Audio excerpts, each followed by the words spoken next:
So I'll come back to this figure, which is a figure, an unusual figure of time, as it is. There are others out there, and maybe I'll start with this description by Georg Lichtenberg.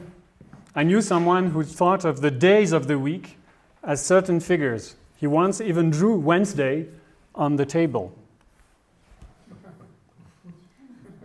You'll find that in his notebooks. So how is this connected? This is a day, so it's a chunk of time, a measure of time according to the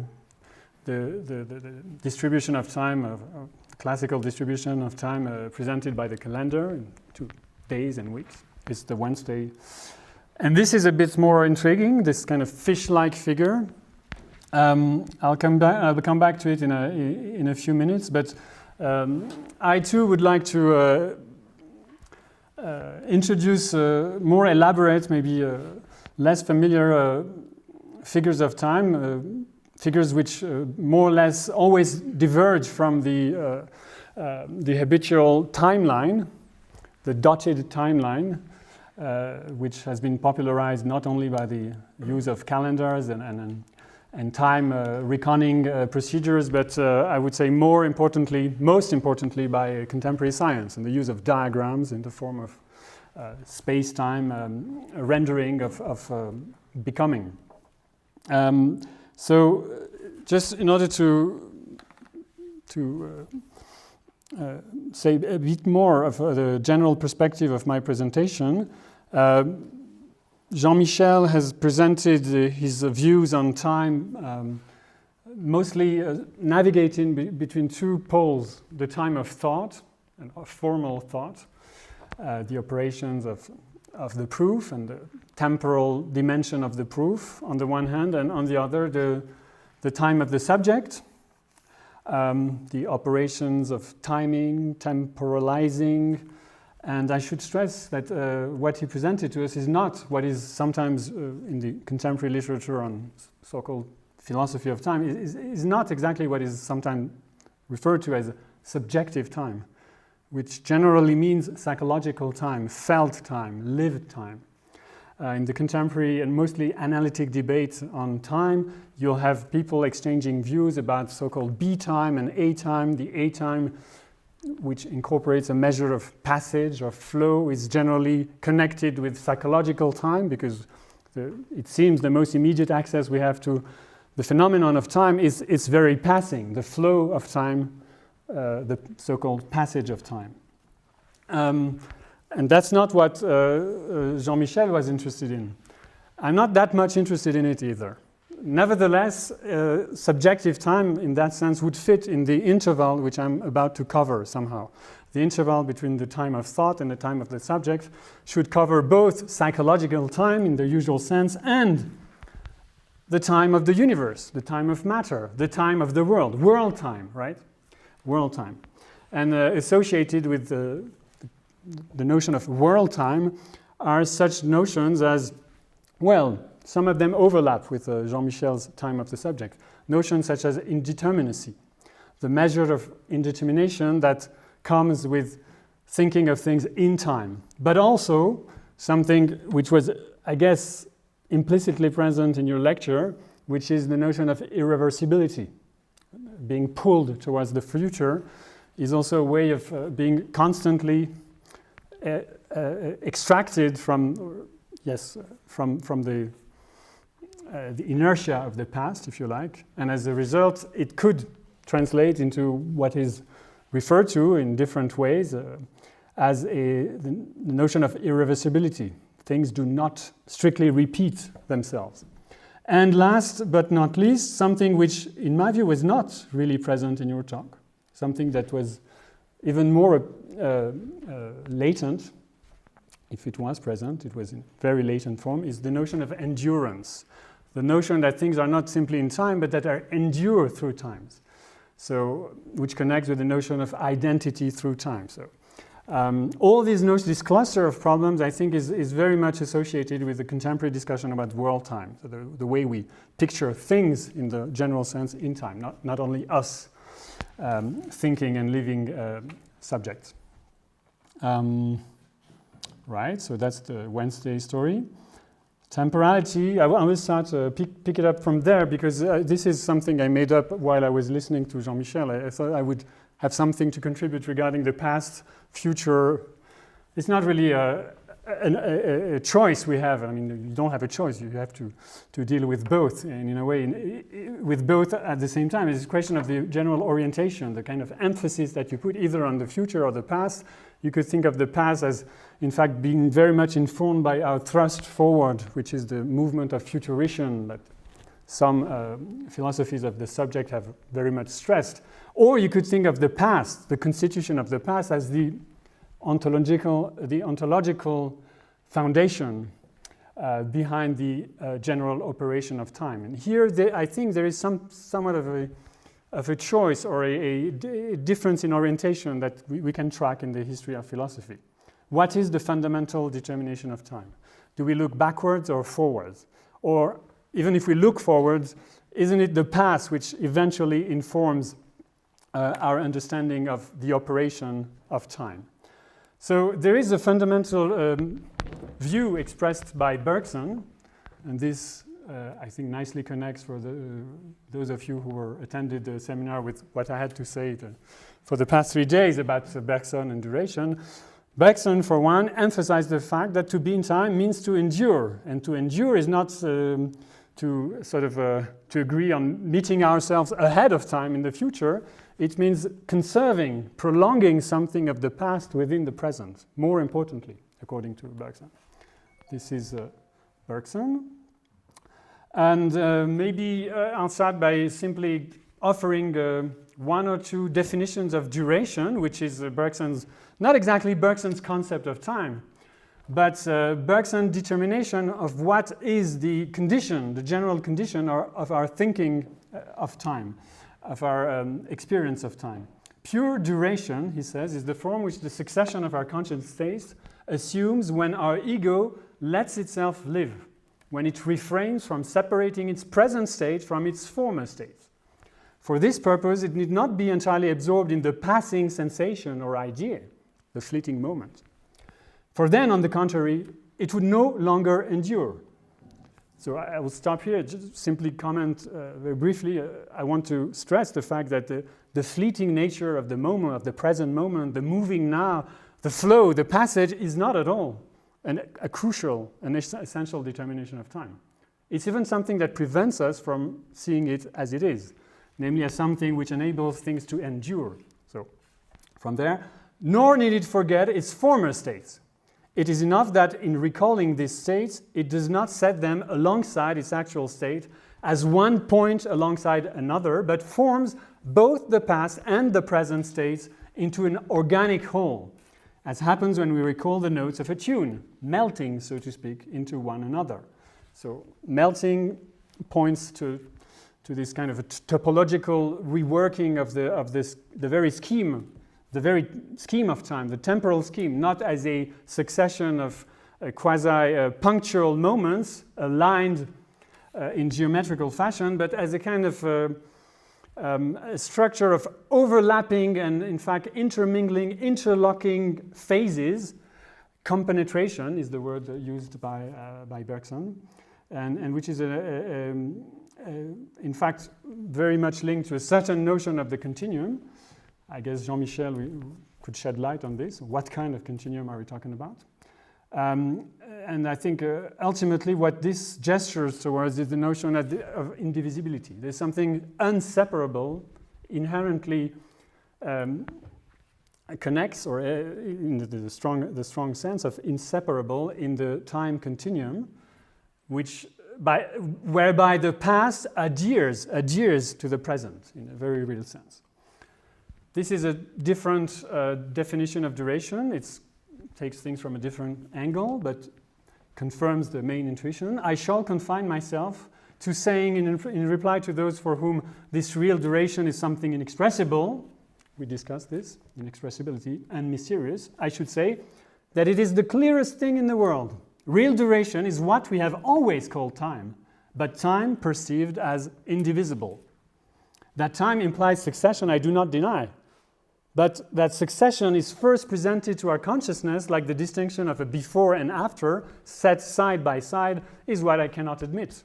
So another devaluation, if you like, of the succession as being the crucial, the essential component of time. Last but not least, duration is a continuous progress. So here we have the continuum aspect. The continuous progress of the past, which gnaws into the future and which swells as it advances. And as the past grows without ceasing, so also there's no limit to its preservation. I won't go into that. There is a self-preservation of the past, qua past, which is one of the most startling claims made by Bergson, that the past is not something that fades away. It's not past present. It's past from the start, and it lasts forever. It's preserved in itself. And again, I want to stress the fact that Bergson is not at all celebrating the flow, as is sometimes mischaracterized and caricatured. On the contrary, quite the contrary, as he says here, the present moment, always going forward, fleeting limit between the immediate past, which is now, no more, and the immediate future, which is not yet. He's paraphrasing Augustine here. This would be a mere abstraction, were it not the moving mirror which continually reflects perception as a memory. So this is, in fact, the fundamental operation of time, as Deleuze put it, behind the self-preservation and continuation of the past within the present. It is the constant splitting apart of perception, that is actual perception, into what it is, and the kind of thrust forward the future, which is kind of anticipates and sketches already, and its reflected virtual image as memory, that is as past.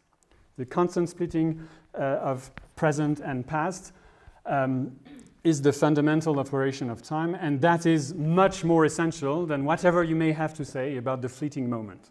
Okay. I wanted to hammer this once and for all, so next time you hear about Bergson celebrating the subjective feeling of the passage of time, well, you should think again. This is not Bergson, this is Augustine, reflecting upon, well, something's happening there, but some kind of irradiation. And yeah, I just wanted to show this picture as a counterpoint to a contrapuntal, perspective with regard to Bergson. Like Saint Augustine, at least in the famous passage that we always quote, has kind of made a big case of this fleeting now that is almost non-existent, whose ontological status is very precarious and mysterious because we cannot seize it, we cannot fix it, and as a result, what is time remains the big question, the big unanswered question. But of course, Augustine is also the one who immediately introduces memory as an essential, the presence of memories as an essential dimension of the operation of time. So we should not caricature him either. Anyway, now if I want to abstract from this a few general lessons, the first thing I would like to stress is that all I have introduced in a very rough manner based on Bergson's view of duration points to what I would rephrase in order to give it maximal generality and in a way that may connect with the logical issue of time or the formal or logical presentations of time, which Jean-Michel has alluded to. I would say that time, the way it's been defined through duration, in fact encapsulates, when you think of it, something like a principle of the identity of indiscernibles. This is generally attributed to Leibniz, the idea that, strictly speaking, in actual reality, I'm not talking about imaginary beings such as mathematical entities or objects. In actual reality, existing things, you will never find two things which are both two, that is distinct, separable, and indiscernibles. If they're indiscernibles, there's just one and the same thing, basically. So the idea is nothing is repeated. But here you see that duration encapsulates, in fact, a principle of non-repetition. And why is that? Well, to make a long story short, because I don't want to, this is not a class on Bergson, we had this for 3 days.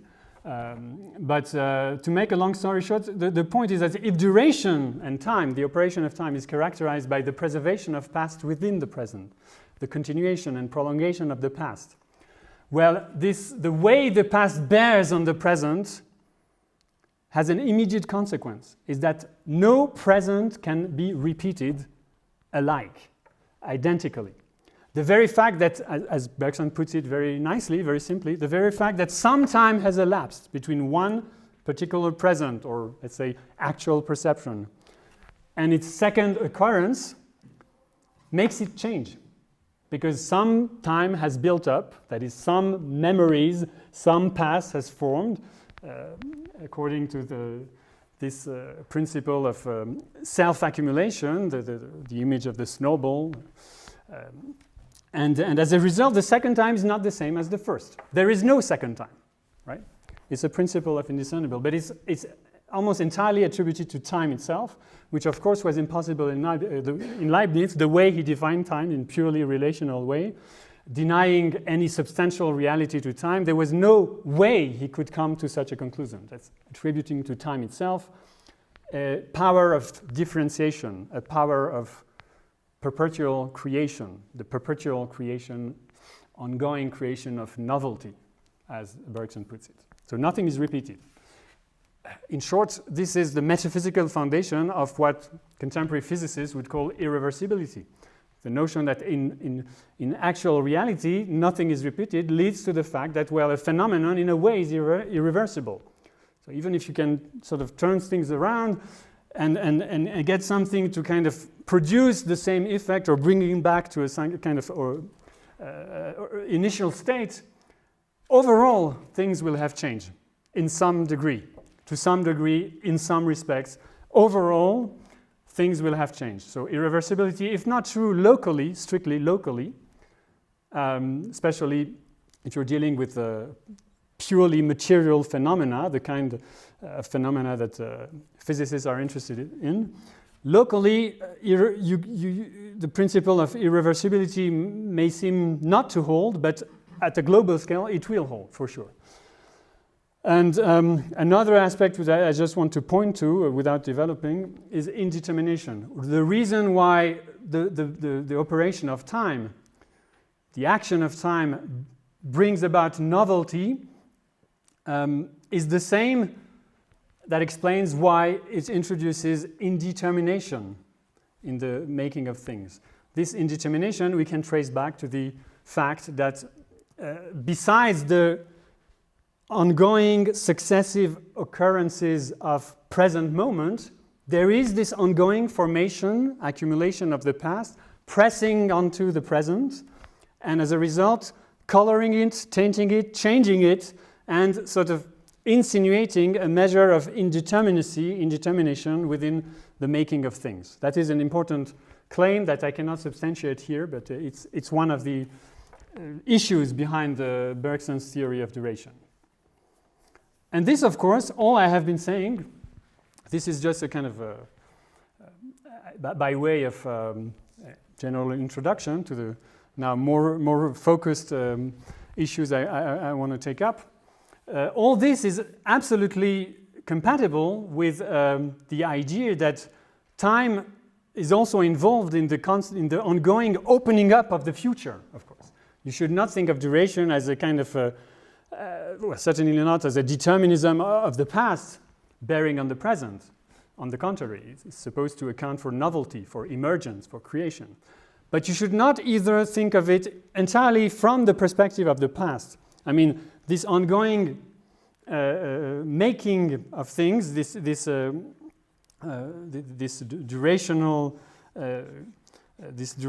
process, which is described here, also opens the way for a proper determination of what is meant by the future.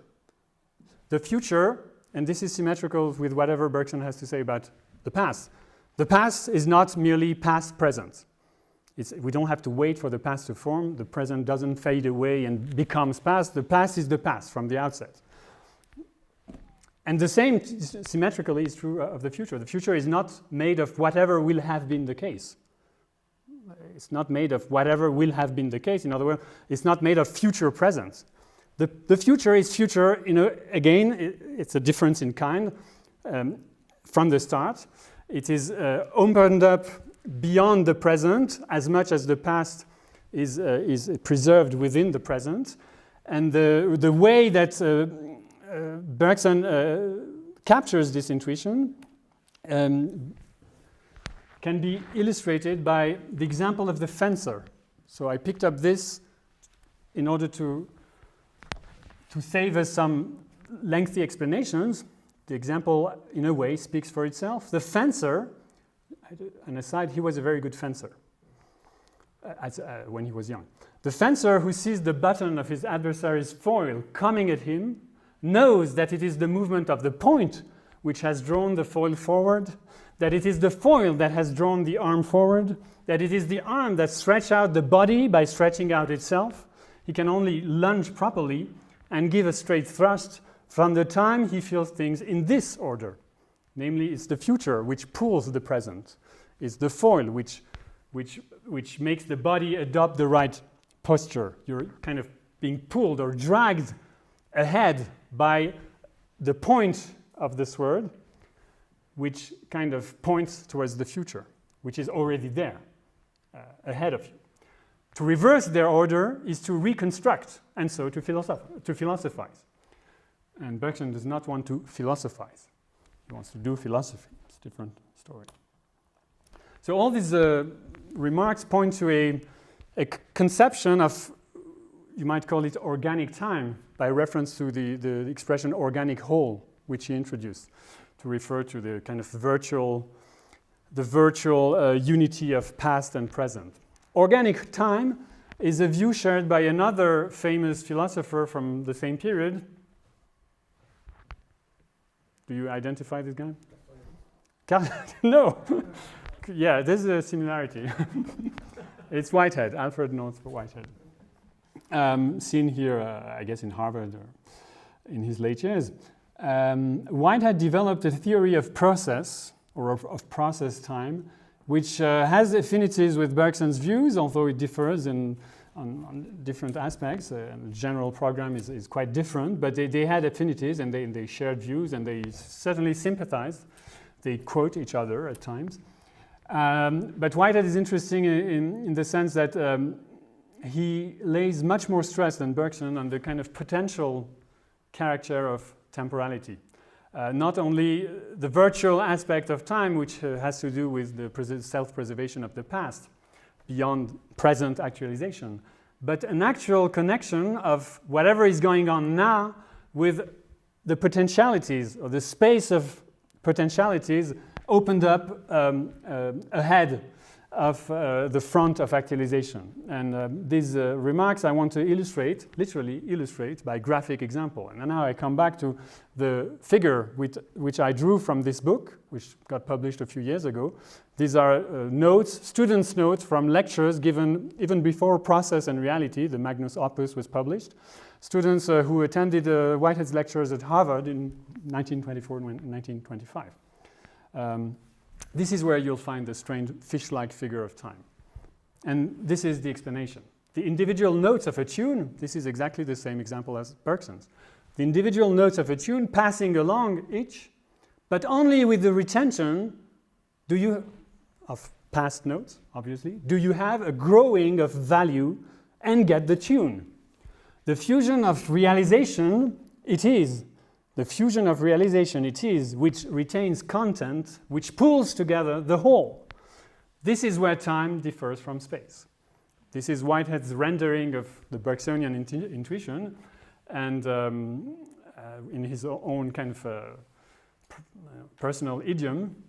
But I think it points to the same idea. And now we can sort of make sense of this new shape, fish-like shape of time. The dotted line must be, so this is, I guess, a versus, right? VS.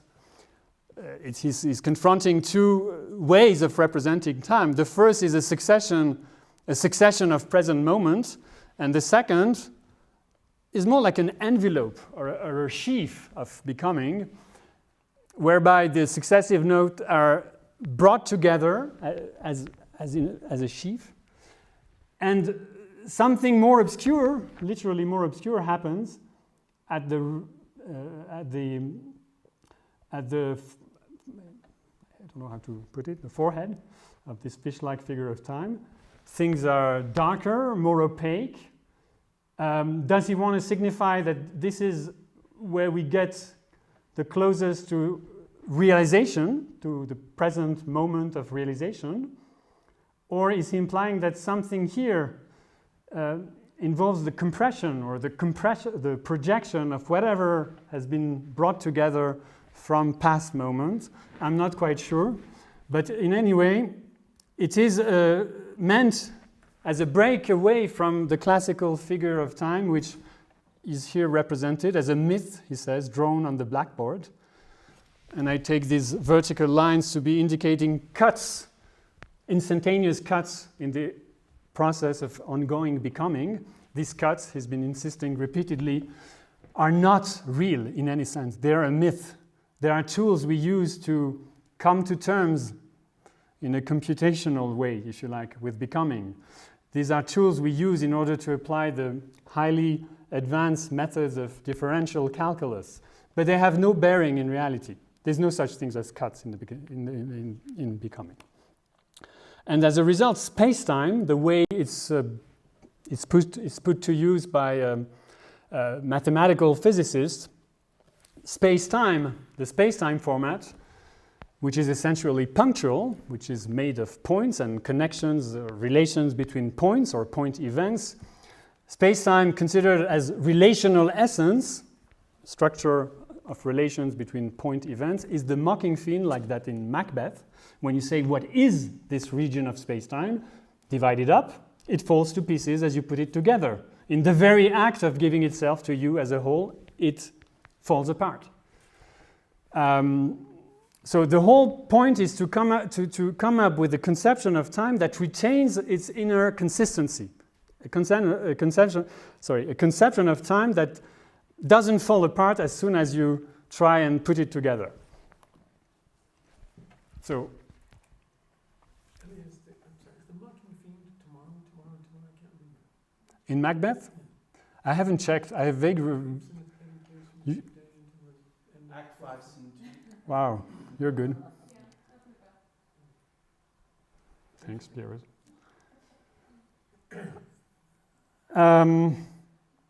Last quote from Whitehead, just to stress the way the Bergsonian theme is played out and performed in a different key, opening up other new virtualities that were kind of hidden or not so apparent in Bergson.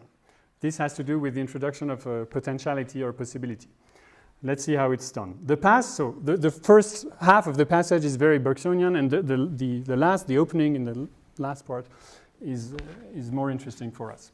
The past and the future, he says, meet and mingle in the ill-defined present. So, meaning the present is not an instantaneous cut.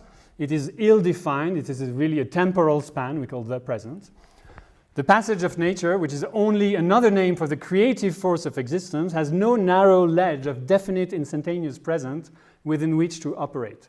Its operative presence, which is now urging nature forward, must be sought for throughout the whole, in the remotest past, as well as in the narrowest breadth of any present duration. And there he adds, perhaps also in the unrealized future. And even more, perhaps also in the future which might be, as well as the actual future which will be. So now he's opening up the whole array of possibilities, not only the actual future that will be, but also the future, the virtual future which will never get to be, or which we'll never realize. All these are components of what we call the present, in a very real sense, and not as mental projections. They're part of the process. So how can you account for this? This being the essence of time, of the operation of time, as being as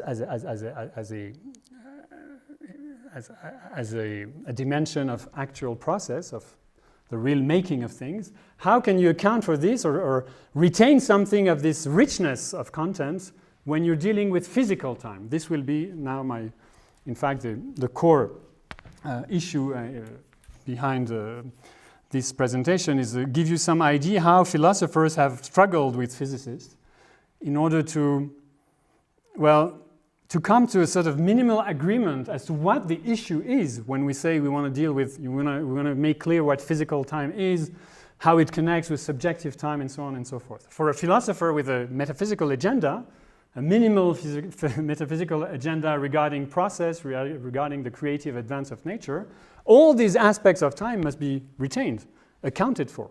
You cannot, choose. You do not get to choose. This package, this cluster of problems are, I would say, the part of the philosopher's agenda. And when the philosopher meets a physicist, I would suggest, and I'll try to illustrate this in a moment, that the essential difficulty is to get to the physicist to simply be interested in the problems, in the whole array of problems presented by the philosopher. Most of the time, the physicist is interested, cuts across this cluster of problems, is interested, in fact, in a very limited scope of problems. And most of the, I'd say, the misunderstanding in the ongoing discussions between philosophers and physicists turns on the fact that they don't agree in the kind of questions that should be asked in the first place. So enough on this, and now I turn more narrowly to physical time. And in order to simply give a general background here, I will be almost silent. I want to just remind you that, well, no, where am I? Yes, we do not lack, there's no shortage of, first, conceptions of time, of course, scientific inquiries about time, images of time, models of time, and I want simply to review a few fields, a few domains of reality, of nature, where these questions emerge, arise, and are addressed today. So there's much talk about biological clocks, and I think 2 years ago the Nobel Prize in Medicine, Physiology, etc. was awarded to a bunch of people, Americans mostly, who had shown that a certain fly had, in its very organism, had a clock coded in its organism, as it is an energy clock based on the accumulation, the diurnal accumulation of energy and its slow degradation. It's like a battery. You charge it and then it slowly degrades during the night. And this cycle, this little energy, or you could say thermodynamical clock, accounted for the fact that these flies are experts in timing their activity, even if they have no clue whatsoever, no atmospheric clue as to what time it is. Even if they're insulated in boxes, they will continue keeping time in a very precise fashion based on this internal clock. So, these are the ones, the lucky ones. Then there's talk about cosmic clocks. You know that the universe itself can be considered, this is a view that Ernst Mach put forth in the late 19th century, and now some cosmological models of the universe sort of incorporate this notion that the universe as a whole is a clock, is its own clock. And of course, this intuition can be boiled down, it is reduced to a very simple apparatus which, in fact, I would suggest encapsulates the same notion, the same basic intuition, is that what we call a clock is nothing, in fact, but a certain way of bringing forth interconnections, interrelations between certain aspects of the universe, which, taken together, provide a measure of the passing of time. So, for example, a sundial is nothing but a projection, a local earthly projection of a certain connection between planetary motion and whatever locomotion you can identify on Earth, even in the form of the growing shadow cast by the stick, by the gnomon, and its displacement and motion across the dial. This in itself is a cosmological toy model that has been used for ages before we moved to mechanical clocks. Why did I introduce this? Oh yeah, remember. The concept or the philosophy of what I've just been saying, this relational cosmological conception of time, you'll find expressed almost explicitly in the Timaeus, in the passage where the famous quote about time being a moving image of eternity is introduced. In fact, you realize what he's implying is that the universe as a whole is a clock. Right, then I move to Earth clocks. Here I think we can dispense with any commentary. Gravity becomes the operational, the agent, which kind of gives a material, tangible image of time in the form of a flow, right? If there were no gravity, there would be no flow, at least no sandglass, hourglass.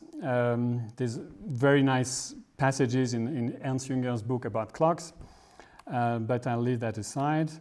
And yes, at some point between the Middle Age and the 18th century, people started developing mechanical clocks with ever more sophisticated devices, which I think culminated in the escapement mechanism, which is at work in all mechanical clocks of the old-fashioned type. And here again, in fact, the clock is nothing but, you might say, a projection of the whole physical theory upon a particular device. And it shows that, in fact, in order to reach an adequate definition of time, or more exactly, to identify an adequate standard of time, as Poincaré said, you'd have to take into account the whole physical theory. The whole physical theory being itself a model in some sense of the underlying workings of the universe. The whole physical theory provides the ideal standard. The ideal standard is a local projection of the whole theory because it incorporates all the principles of mechanics, dynamics, and so on and so forth.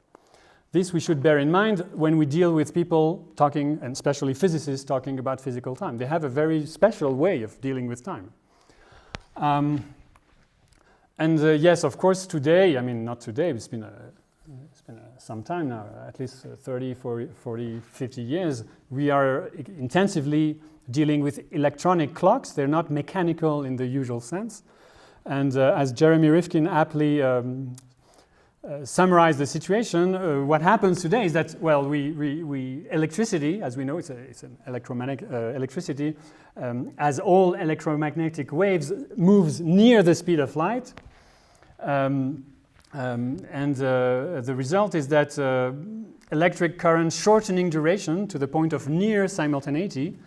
What we perceive as the passing of time takes the form of ticking. Not ticking, but pulsing. So the atomic the oscillations associated with the atom, for example, or the pulsation of light or electromagnetic waves propagating across a field would be the proper contemporary image of an electronic time. And the fact that it's pulsing and not ticking anymore is, of course, a major threshold. We're crossing a major threshold because the consequence is that if we are really dealing with nanoseconds as the proper scale for primary temporal measurements, well, we're dealing with a time that we can manipulate, we can compute, but that we cannot possibly experience. But of course, this is not an issue for a physicist because he's not interested primarily in felt time. I just wanted to review these issues and also just allude to the fact that, of course, we could start and maybe we could have a discussion about that at some point during the afternoon. Of course, we're also dealing with a variety of cultures of time. Within a society, and of course between societies across the world, there are various ways of not only accounting for time, measuring time or counting time, but also simply of representing it for us. There's a famous text by Benjamin Lee Whorf, debatable in its anthropological method and conclusion, which deals with the American Indian model of the universe, more specifically the Hopi model of the universe. And there's a whole point in this intriguing piece of, I'd say, speculative anthropology or sci-fi anthropology about the fact that the Hopi Indian, if you look at it, look at the way they frame their temporal experience, do not have a clear sense of the simultaneity of distant events. And he draws a systematic comparison with what we have in contemporary relativistic physics, where in fact there is no objective state of the matter as to what is happening there now. The there now, the relations of distant simultaneity are inherently perspectival. They depend on the particular choice, arbitrary choice of a referential system. And that is what Einstein summed up by saying that simultaneity was relative. Well, if it's relative, it means that there now does not have objective meaning. And Worf's hypothesis is that the Hopi are already thinking in those terms. They only think of the there now in terms of the way we will meet again tomorrow. So there now is only representable, expressible, according to him, in the framework of the Hopi, as a kind of anticipated retrospection, where when we meet again tomorrow at the market, in the village, it will be possible to say that you had been spending your day somewhere else. But as it's happening, I have no clue. This is a bit troubling, because if we take this seriously, we're dealing with a mentality, if you want to use this old-fashioned word, where time is almost entirely local in character. There's no objective time span or expanse of time extending beyond the here now. This is strange. Images of time, I don't need to go into that. Percolation, models, time diagrams, yes. Galileo popularized the figure of time that is, according to Whitehead, a myth. And relativity physics expanded on this, developing so-called space-time diagrams, which more or less trade on the same identification of becomings as continuous series of points being represented in an ideally four-dimensional space, which he's here projected according to 2 dimensions, but it's the same story again and again. So I come to my main point and my concluding observations regarding physics and philosophy. What happens when these people meet, physicists and philosophers? What kind of misunderstanding result from their interaction? And I more or less gave the game away by saying that the main issue is that they don't agree on the issues. This is very apparent when you come across, these are French titles, Popular Science magazine. Every 6 months, every 3 months, I would say, it's an editorial niche. And it's the same in English, of course, Nature, Scientific American, and sometimes they're just translating each other, mostly in the English-French direction, actually. But so covers to the effect that time does not exist, or maybe it's an illusion, or these two up there are more, assertive. Time does not exist. This is more cautious. Maybe it's an illusion.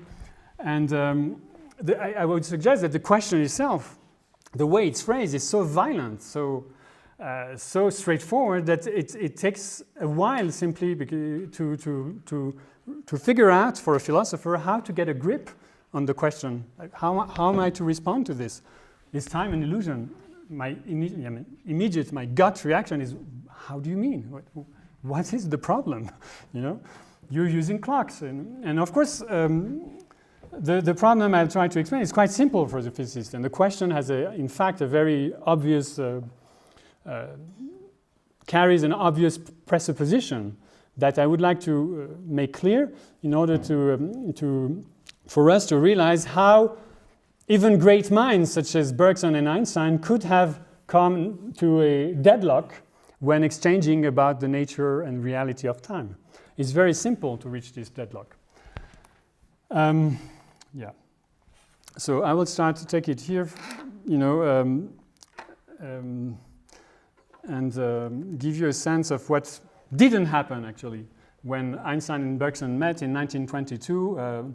The occasion, as you may know, was Einstein touring Paris and giving lectures at the Collège de France and other places.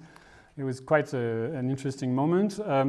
And what was expected as the kind of ultimate champion fight in the heavyweight tournament between Bergson and Einstein turned out to be a dialogue de sourds, as we say in French. What would be the proper translation for dialogue de sourds? A qui pro quo, or well, talking at cross purpose, yes. Something like that. But dialogue de sourds is it's like two deaf people exchanging arguments. So the two most brilliant, or considered as among the most brilliant minds of the time, had the occasion of exchanging for a few minutes on the topic of time. And it's very frustrating when you read the actual transcripts of the discussion. So, as you may know, Bergson was invited to deliver a kind of semi-improvised lecture. In fact, it was all scripted and written. And Einstein didn't really get it, also because of the language issue. And he responded in a way which may sound at first glance as exceedingly violent and abrupt, on the verge of unpoliteness. He says, almost in those terms, that it's a famous claim, that in addition to the time of the physicist, the kind of time he's dealing with, there is, of course, the time of the psychologist, dealing with subjective time, felt time, but that there is no such thing, I'm quoting literally, no such thing as a third time that would count as the philosopher's time. So, end of discussion. That's exactly what happened. End of discussion. Bergson was a bit taken aback. He improvises a response, but basically that's it. Einstein doesn't want to deal with a philosopher's time that would be, dealing with something beyond the physical time or subjective psychological time. It's not interested in the issues that a philosopher may want to introduce under the heading of time, simply. Now, for a long time, I was myself taken aback and a bit annoyed by this. And Einstein is among my intellectual heroes. I have a short list. I can share it at some point. But I was always embarrassed by this, a bit embarrassed for him. How could this is a stupid thing to say in public?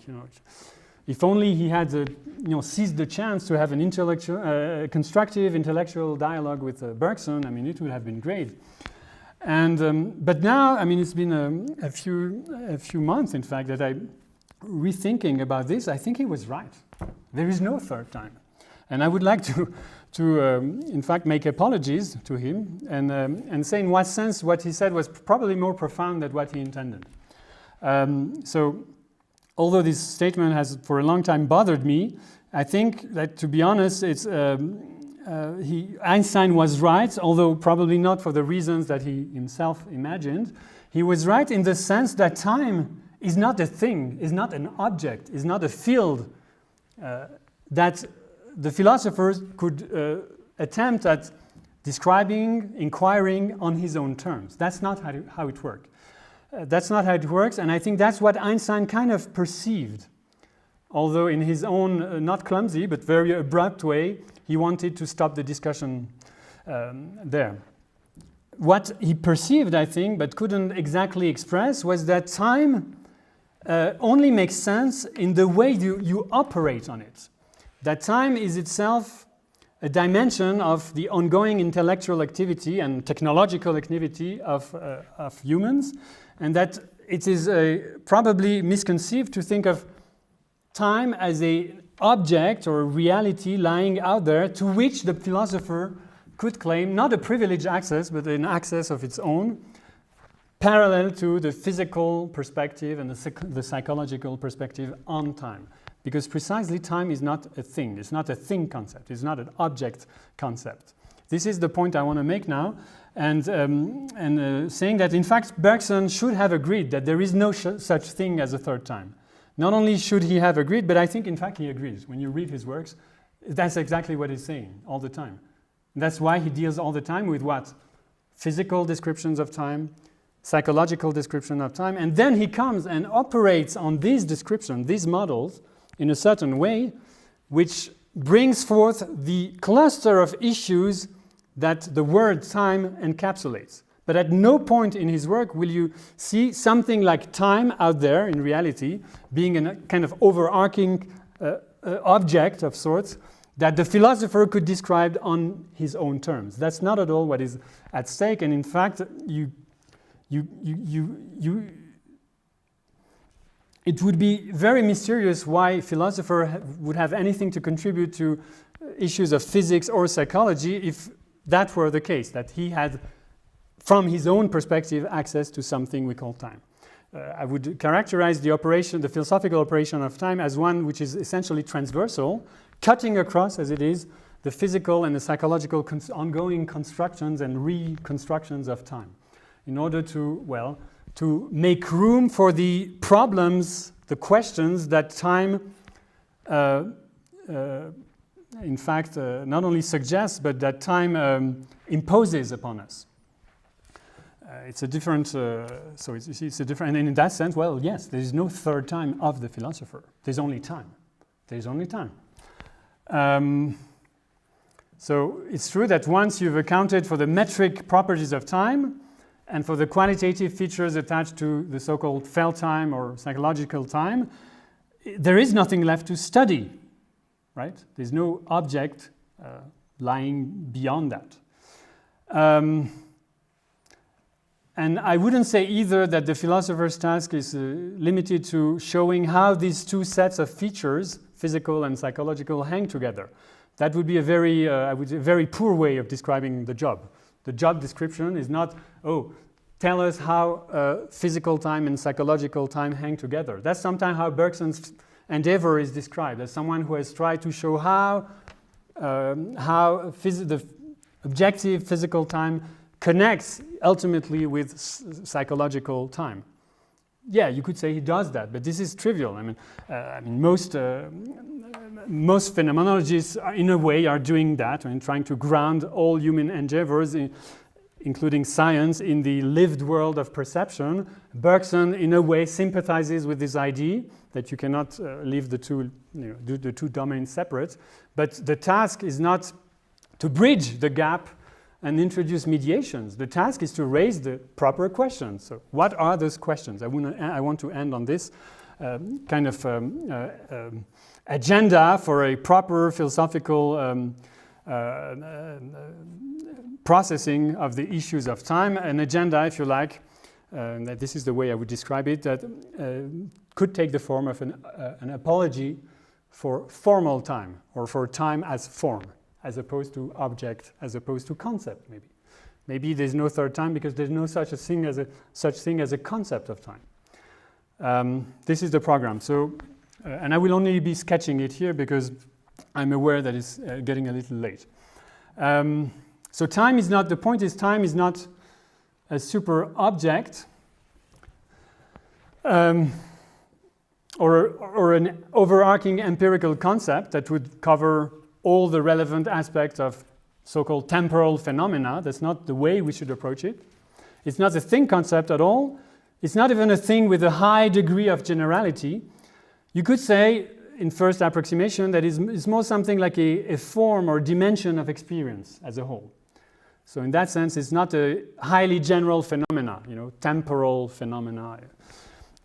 So when, for example, the immediate consequence of thinking of time in those terms, that's not collapsing into a super object, is that when you hear discussions about the unity or plurality of time, which is typical of discussions among physicists and philosophers, is time one or multiple? When you hear such conversation, or when people argue about the nature of the so-called passage of time, the flow of time, here is a book, it's a very good book, by the way, on the reality of time flow by Richard Arthur. Came out 2 weeks ago, The Reality of Time Flow. When you hear people discussing over these issues, the embarrassing feeling you have when these issues are not dealt with sufficient care is that it seems that time has been turned into a theoretical ether of sorts.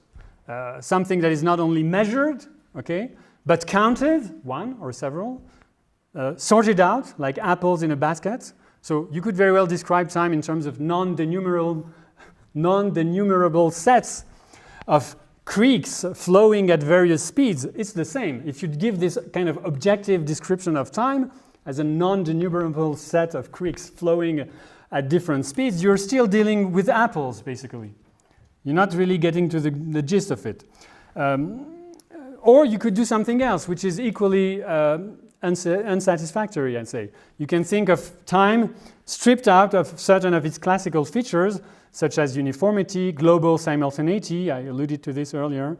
So as if you could choose or pick up the things that are essential in the package and drop, some others. Or you could, other possibility, equally unsatisfactory, you could bifurcate time or temporal phenomena into objective physical phenomena and subjective psychological phenomena.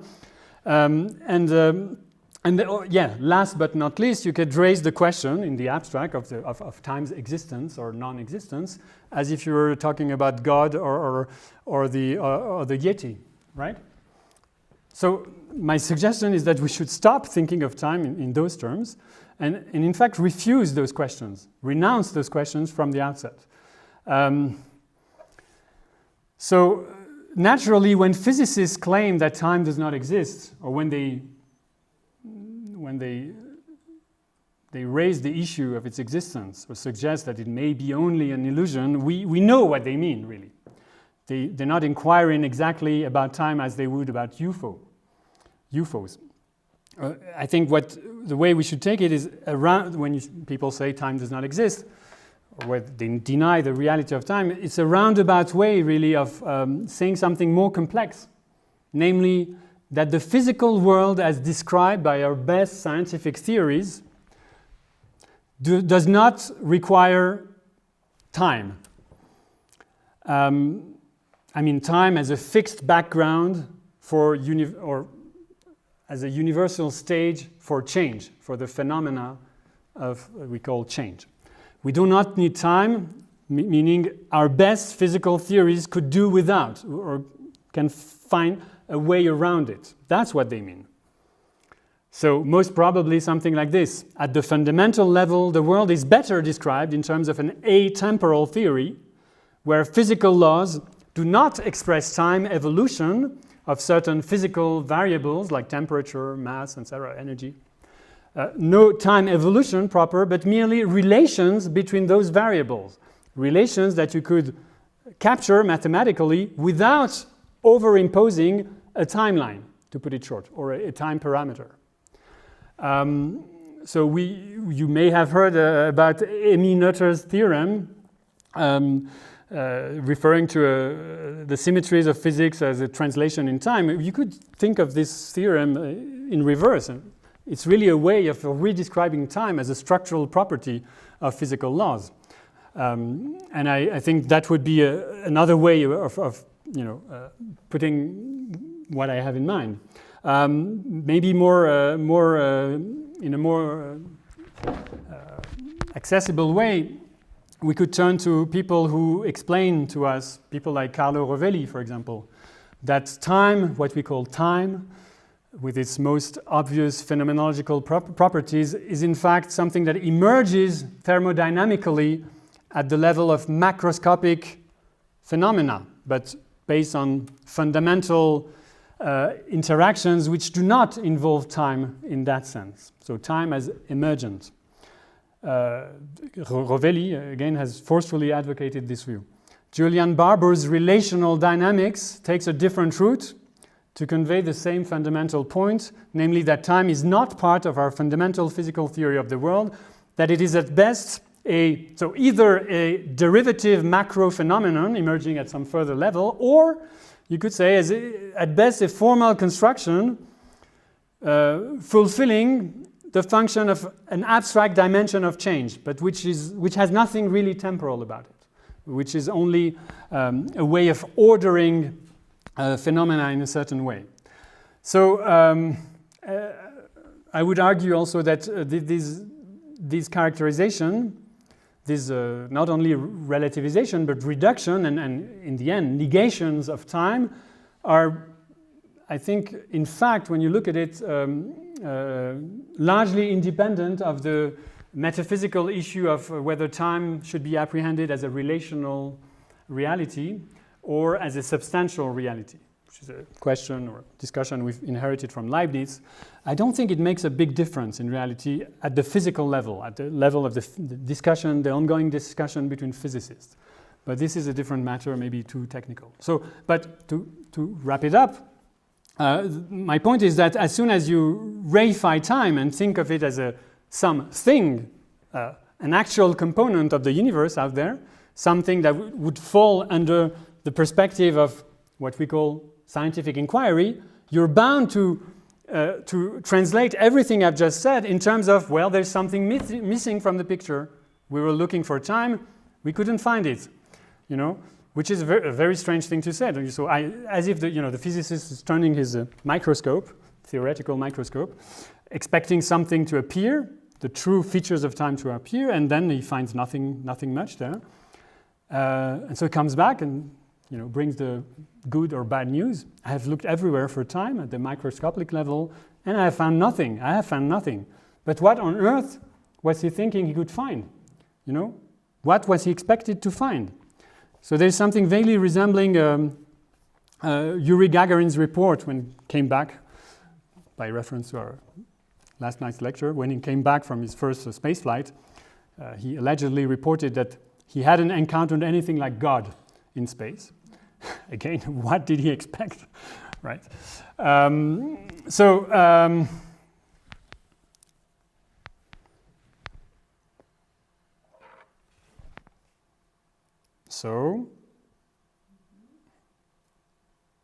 I'm trying to find a way to conclude now, in a way that's not too frustrating for you and me.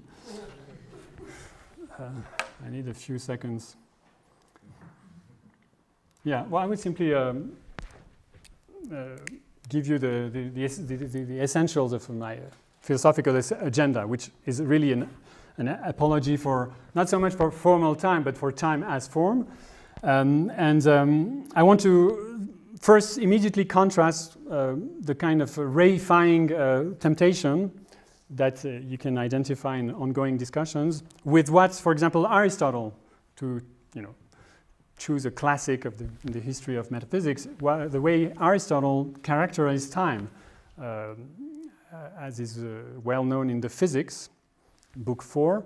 He describes, it's not really a definition, it's more of a characterization, a kind of operational characterization of time as the number of movement or motion relative to anterior and posterior, to before and after. Now, when you think of it, I think the proper way to make sense of this definition / characterization of time is to realize that it's hardly the definition of an essence, right? It immediately points, well, first to a cluster of related issues, which I will come to.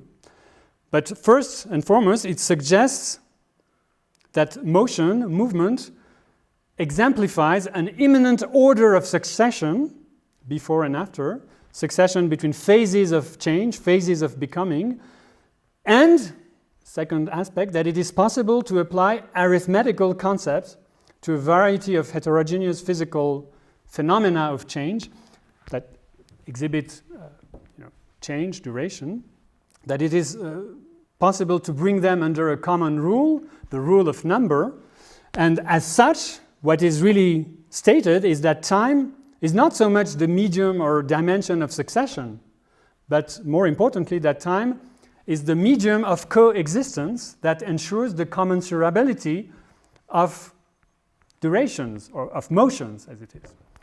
So time is introduced as the envelope of becoming. That's another expression you'll find in the physics, the envelope or sheath of becomings in the plural. And I take this to be not so much an operational definition, because having said that, he hasn't yet provided the least clue as to how we should go about measuring time. It doesn't say it. It's a statement about measurability, or rather commensurability. He hasn't described time as an essence, certainly not as an object. I don't even think this qualifies as a definition or characterization of the concept of time. He has pointed towards something like a dimension of experience, or a form, an organizing form of experience and thought, which fulfills certain specific functions. The main one, I think, being the commensurability or of coexisting motions and durations within the universe. In other words, he's addressing the basic cosmological issue that was already addressed by Plato in the Timaeus. He's addressing it in his own terms, and of course, this was retrospectively interpreted as a collapsing of time onto motion.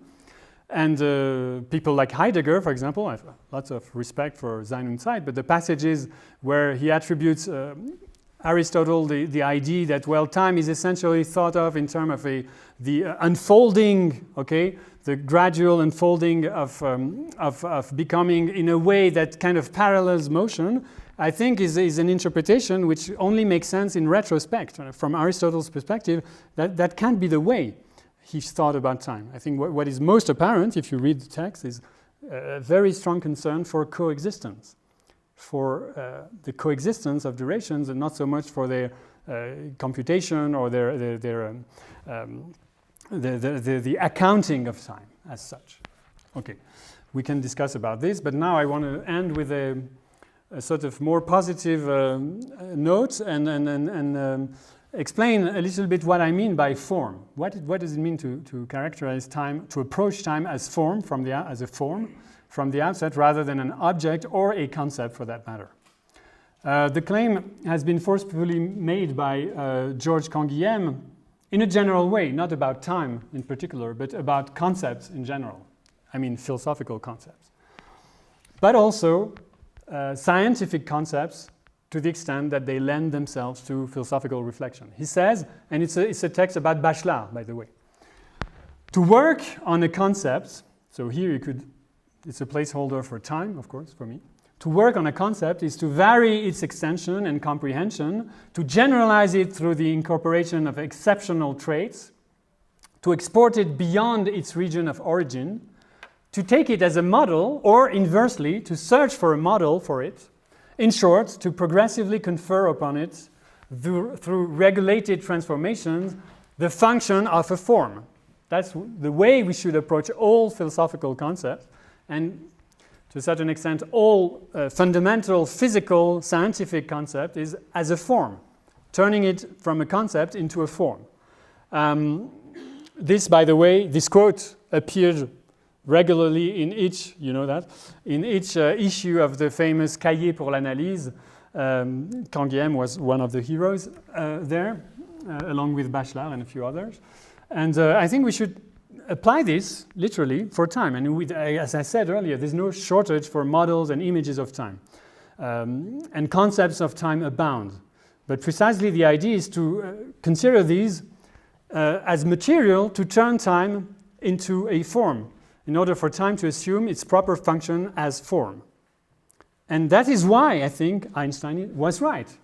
There is no such thing as the time of the philosopher. There is only time, but the philosopher's task is to turn it into a form. So at last I come to a few suggestions regarding the way we could achieve this. So I would suggest first that in modern times, everyone, of course, has searched for new models, new images to account for time, also to account for the temporal condition of the subject.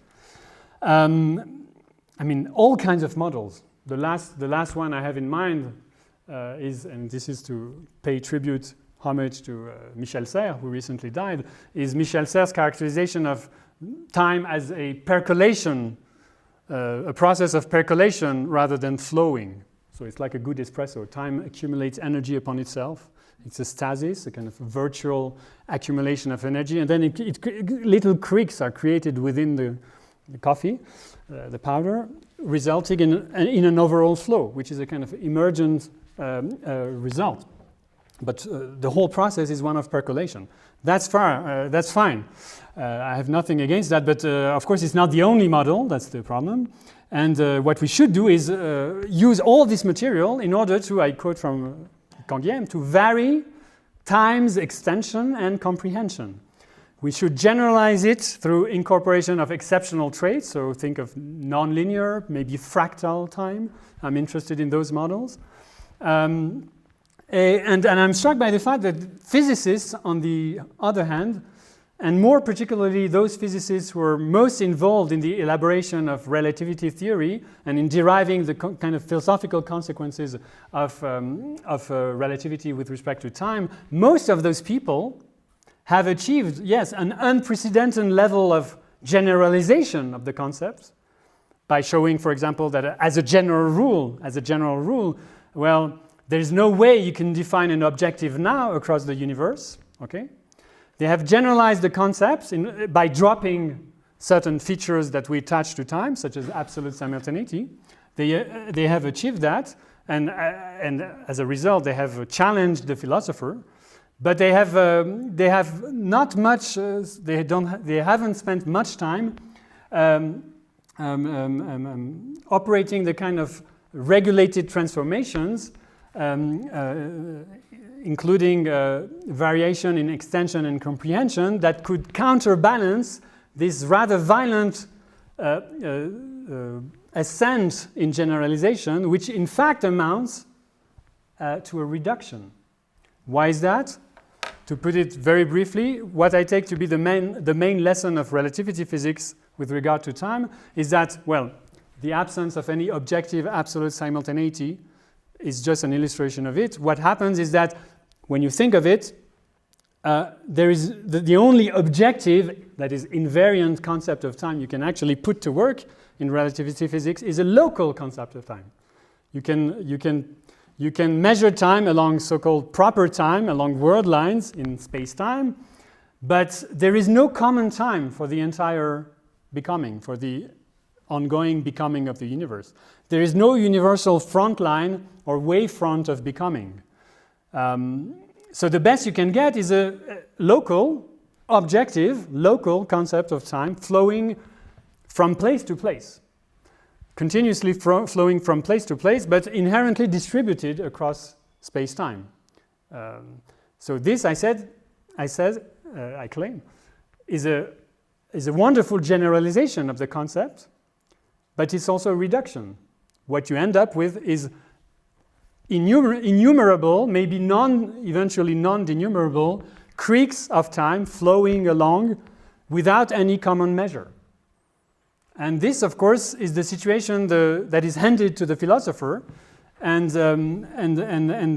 point is that the physicist is generally not interested in carrying out the other part of the job, which is to not only generalize and reduce, but also vary, extend, and take into account the exceptional traits to go one step beyond this rather abrupt operation of generalization / reduction. And of course, this is where Bergson took up things from Einstein. He took the theory seriously for what it was, and he tried to struggle with the kind of immediate consequence of the theory, that is, if time actually reduces to proper or local time, then the very issue of coexistence seems to be, I would say, cancelled out. It's left out of the picture because you should assume from the start, if you're a relativistic philosopher, that there is no such thing as universal present, that coexistence is only a matter of perspective, that truly speaking, objectively speaking, coexistence cannot be thought as a universal sheaf of co-presence embracing all durations.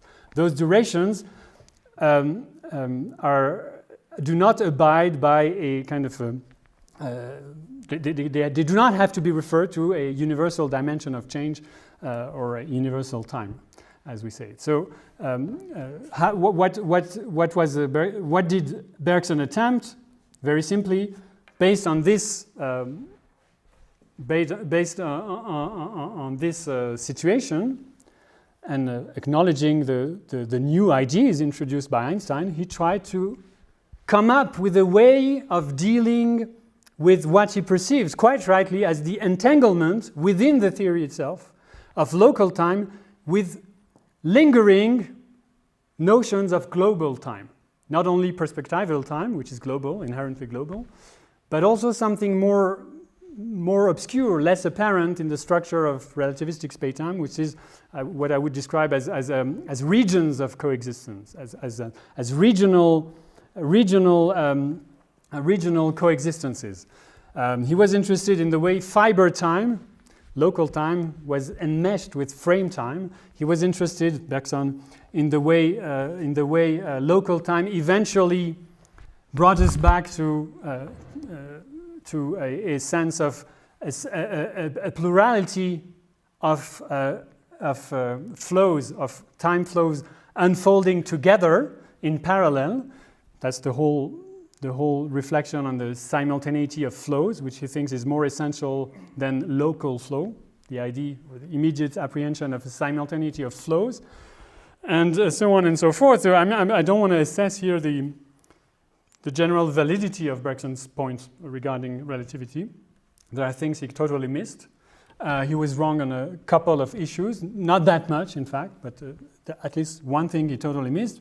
But I would say that the general orientation of his confrontation with the physicists, with Einstein for that matter, was entirely geared by the sensation, the feeling that a host of issues were left out of the discussion if you focus entirely on local time as being the ultimate concept of physical time. So in that sense, I think his endeavor is still very much ours and could be taken up as part of a general inquiry into time as form. What are the other issues? I will just list them, and this is the end. The cluster of problems covers, well, the interaction of global and local components of time. I just mentioned this, but beyond that, there is, of course, the question of identity through change, what Bergson described as endurance. How are we to account for that? Here we have different ways of approaching the issue. I mean, philosophically, there are different models of endurance. There's even 4D models of what is sometimes called perdurance, where the basic objects are 4D objects extended through space and time, so basically space-time tubes, and so on and so forth. This is all very interesting because it has direct bearing on the way we make sense of physical theory. There is also the issue of irreversibility, which I pointed out, and the metaphysical underlying principle of something like the identity of indiscernible. How is it played out in the physical theory is an issue we should be interested in. There is the meaning of causality eventually. Is causality essentially connected or attached to the notion of a strict ordering across time? Maybe not. Maybe the relation between time and causality has to be thought in a totally different way. All these issues are still very much available for the philosopher, but they all converge to confirm the same basic point, namely that time, what we call time, between quotation marks, is not an object awaiting philosophical elucidation. It's a program. It's the name of an ongoing inquiry into a cluster of problems. One major problem being, and this is what I try to illustrate in various ways, the cosmological problem of time as the form of the multiplicity of becomings. In other words, the very notion of simultaneity, in my sense, should be immediately incorporated into any inquiry about time, not as a side issue, a peripheral issue, but as maybe if you wanted to come up with a kind of operational definition of time, I'd say as an essential component of time. Time is not just about things happening in succession, it's essentially about things happening together in time, not only in space but in time, in other words, in simultaneity. So I will stop here probably because otherwise I will be carried away by everything I had nicely prepared here, which is just the detailed account of all I've been saying. Okay?